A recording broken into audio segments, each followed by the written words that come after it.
आज आपण बोलणार आहोत एका विशिष्ट रानभाजीबद्दल, भारंग भाजी. भारंग भाजी. हो, ही फक्त भाजी नाहीये, म्हणजे ती एका जीवनशैलीचं आणि निसर्गाच्या चक्राचं प्रतीक आहे असं म्हणायला हरकत नाही. हो, आणि विशेष म्हणजे ही भाजी फक्त पावसाळ्यातच येते, बरोबर? अगदी बरोबर, फक्त पावसाळ्यात. म्हणजे वर्षातले काही मोजके दिवसच ती मिळते. स्रोतांमध्ये तिला दुर्मिळ आणि पारंपरिक रानभाजी म्हटलंय ते अगदी योग्य वाटतं. बरोबर आहे. सहज मिळत नाही ती. नाही. तिची ही हंगामी उपलब्धता आणि रानात जाऊन तिला शोधावं लागतं, यामुळेच ती खास ठरते. स्रोतात जो अनुभव सांगितलाय ना, की लेखक आणि मित्रमंडळी खास वेळ काढून ही भाजी शोधायला गेले होते, हो. तो विचारच आपल्याला त्या प्रवासात घेऊन जातो. म्हणजे कल्पना करा, हिरवंगार रान, पावसाच्या सरी, आणि आपण जमिनीकडे बघत काहीतरी खास शोधतोय. त्या शोधाच्या कल्पनेनेच माझी उत्सुकता वाढली आहे. मग ही भारंग भाजी नक्की काय आहे? काय आहेत तिची वैशिष्ट्य? आणि अर्थातच ती बनवतात कशी, म्हणजे तिची पारंपरिक पद्धत काय आहे, याबद्दल जरा सविस्तर बोलूया. नक्कीच. सुरुवात करूया त्या शोधाच्या अनुभवाने. स्रोतात म्हटल्याप्रमाणे हा एक ठलवून केलेला प्रयत्न होता. अच्छा. म्हणजे लेखक आणि त्यांचे मित्र पावसाळ्यात भारंग शोधायला निघाले होते. अनेक रानभाज्या असतात, पण त्यांना भारंग हवी होती. यातून काय दिसतं तर निसर्गाबद्दलची ओढ आणि पारंपरिक ज्ञानाबद्दलचा आदर. बरोबर. हा फक्त भाजी मिळवण्याचा उद्देश नव्हता तर. अगदी, तो एक निसर्गाशी संवाद साधण्याचा प्रयत्न होता. आणि त्यांना ती सापडली का भारंग भाजी? हो, सापडली. त्यांचा शोध यशस्वी झाला. पर मग ही दिसते कशी, म्हणजे ओळखायची कशी?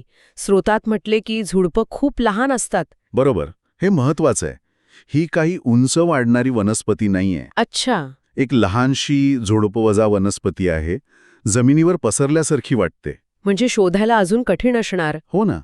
वाढ अगदी मर्यादित असते, त्यामुळे इतर गवत, पालापाचोळ्यात पटकन दिसत नाही. बारकाईने बघावं लागतं. तिला ओळखावं लागतं, अनुभवी डोळेच ओळखू शकतात. आणि परत तेच फक्त पावसाळ्यात, म्हणजे अगदी कमी कालावधीसाठी. हो, हा निसर्गाचा नियम आहे, जो आपल्याला तिचा मोल सांगतो. खरंय. आणि म्हणूनच तिला दुर्मिळ आणि पारंपरिक रानभाजी म्हणणं योग्य आहे. यात विशेष काय माहितीये? काय? अशा भाज्या म्हणजे फक्त पोट भरायचं साधन नाहीयेत. त्या प्रदेशाच्या, त्या ऋतूच्या आणि तिथल्या लोकांच्या ज्ञानाच्या प्रतीक आहेत. पिढ्यानपिढ्या हे ज्ञान चालत आलंय. कोणती भाजी कधी खावी, कशी खावी, गुणधर्म काय. मला वाटतं आजकाल जिथे सुपरमार्केटमध्ये वर्षभर सगळं मिळतं, हो, तिथे आपण अशा हंगामी, स्थानिक भाज्यांचं महत्त्व विसरतोय. ही भारंग भाजी आठवण करून देते की अन्न निसर्गाच्या चक्राशी जोडलेलं आहे. अगदी. ही भाजी खाणं म्हणजे फक्त जेवण नाही, तर आपल्या मुळांशी, परंपरेशी पुन्हा जोडलं जाणं आहे. बरोबर बोललात. मग आता तिच्या चवीबद्दल आणि पाककृतीबद्दल बोलूया. कशी बनवतात ही भाजी? पहिली पायरी भाजी नीट निवडून स्वच्छ धुवून घ्यायची. रानभाजी असल्याने स्वच्छता खूप महत्वाची. बरोबर. ती थेट निसर्गातून येते. हो. धुतल्यावर मग ती बारीक चिरून घ्यायची. ठीक आहे, ही झाली तयारी. मग फोडणी, जी आपल्या जेवणाचा आत्मा आहे. अगदी.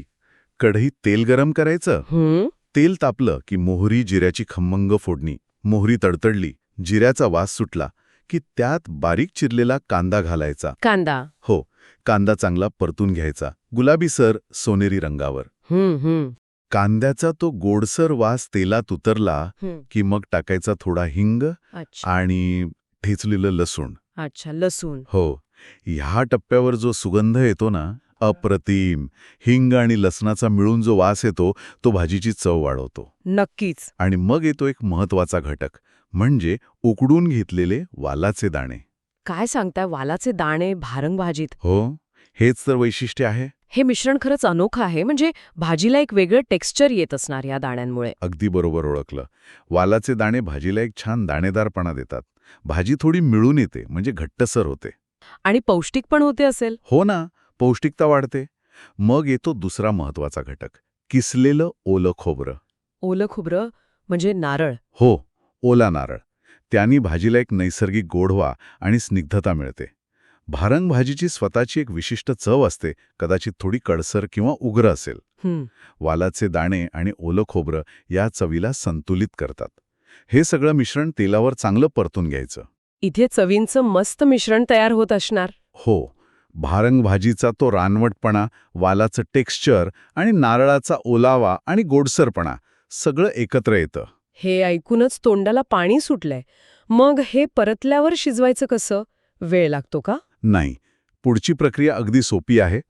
हे मिश्रण नीट परतलं की कढईवर झाकण ठेवायचं अच्छा. आणि मंद आचेवर वाफ येऊ द्यायची. झाकण ठेवून काही मिनिटात ही भाजी तयार होते. म्हणजे पटकन होते? हो, भारंग भाजी नाजूक असते ना, त्यामुळे शिजायला वेळ नाही लागत. वाफेवर छान मऊ होते आणि सगळ्या चवी एकजीव होतात. खरंच खूप सोपी आणि झटपट होणारी कृती आहे. म्हणजे चवीला उत्तम, बनवायला सोपी आणि आरोग्यदायी पण. अगदी. आणि ही सगळी प्रक्रिया, हे घटक, ते थेट सुरुवातीच्या विचारांशी जोडले जातात. मातीचा सुगंध, परंपरेची चव आणि गावाकडचं मनमोहक जीवन. बरोबर. ही पाककृती म्हणजे फक्त एक पदार्थ नाहीये, तर एका संस्कृतीचा भाग आहे. हो, नक्कीच. ही केवळ पाककृती नाही, तर एका जीवनदृष्टीचं प्रतिबिंब आहे.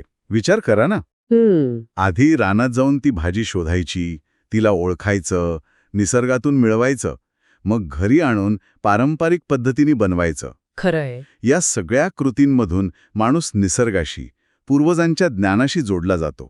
बरोबर. आणि मोठ्या चित्रात पाहिलं तर प्रादेशिक खाद्यसंस्कृतीत अशा स्थानिक, हंगामी घटकांचं मोल खूप आहे. हो ना. या भाज्या त्या भागाची ओळख बनतात. त्या मोठ्या बाजारात वर्षभर नसतात, म्हणूनच त्यांचं सांस्कृतिक आणि भावनिक महत्त्व जास्त आहे. आणि यातूनच आपल्याला गावाकडच्या त्या साध्या पण समाधानी जीवनाची कल्पना येते, जिथे निसर्गात जे मिळतं त्याचा आदर होतो. हो. ते जपलं जातं आणि त्याचा योग्य वेळी, योग्य पद्धतीने आहारात समावेश होतो. आजकाल आपण अन्न फक्त विकत घेतो. ते मिळवणं आणि बनवणं यातला अनुभव कुठेतरी हरवलाय. अगदी समर्पक मुद्दा मांडलात. आणि अजून एक गोष्ट बघा. काय? या पाककृतीत वालाचे दाणे आणि ओलं खोबरं वापरलंय.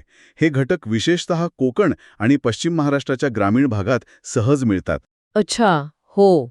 आणि तिथल्या अनेक पारंपरिक पदार्थांमध्ये वापरले जातात. म्हणजे ही पाककृती त्या प्रदेशाचं प्रतिनिधित्व करते. अगदी. तिथल्या मातीत जे पिकतं तेच ताटात येतं. हे दाखवून देतं की ही पाककृती त्या विशिष्ट भौगोलिक प्रदेशाच्या कृषी आणि खाद्य परंपरेचं प्रतिनिधित्व करते. वा. म्हणजे एका भाजीची गोष्ट आपल्याला त्या प्रदेशाची ओळख, हवामान, शेती, लोकांच्या सवयी या सगळ्याबद्दल कितीतरी सांगून जाते. बरोबर. यात स्थानिक ज्ञान आहे, निसर्गाच्या चक्रांची समज आहे आणि साध्या घटकांमधनं उत्तम चव निर्माण करण्याची कला आहे.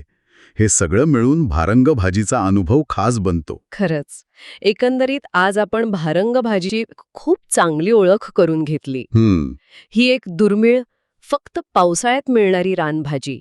तिची वैशिष्ट्ये समजून घेतली आणि वालाचे दाणे, ओलं खोबरं वापरून बनवण्याची तिची सोपी पारंपरिक पद्धतही पाहिली. आणि यातून एक महत्त्वाचा विचार पुढे येतो. आपल्या स्थानिक खाद्य परंपरा शोधण्याचं आणि त्या जपण्याचं महत्त्व. बरोबर. मग प्रश्न उरतो की आपल्या प्रत्येकाच्या आजूबाजूला, गावात अशा कित्येक तरी अनोख्या रानभाज्या, फळं, पदार्थ असतील, ज्यांच्याबद्दल आपल्याला माहिती नाही. हो, किंवा जे विस्मरणात चालले आहेत. हा विचार करण्यासारखा मुद्दा आहे खरंच.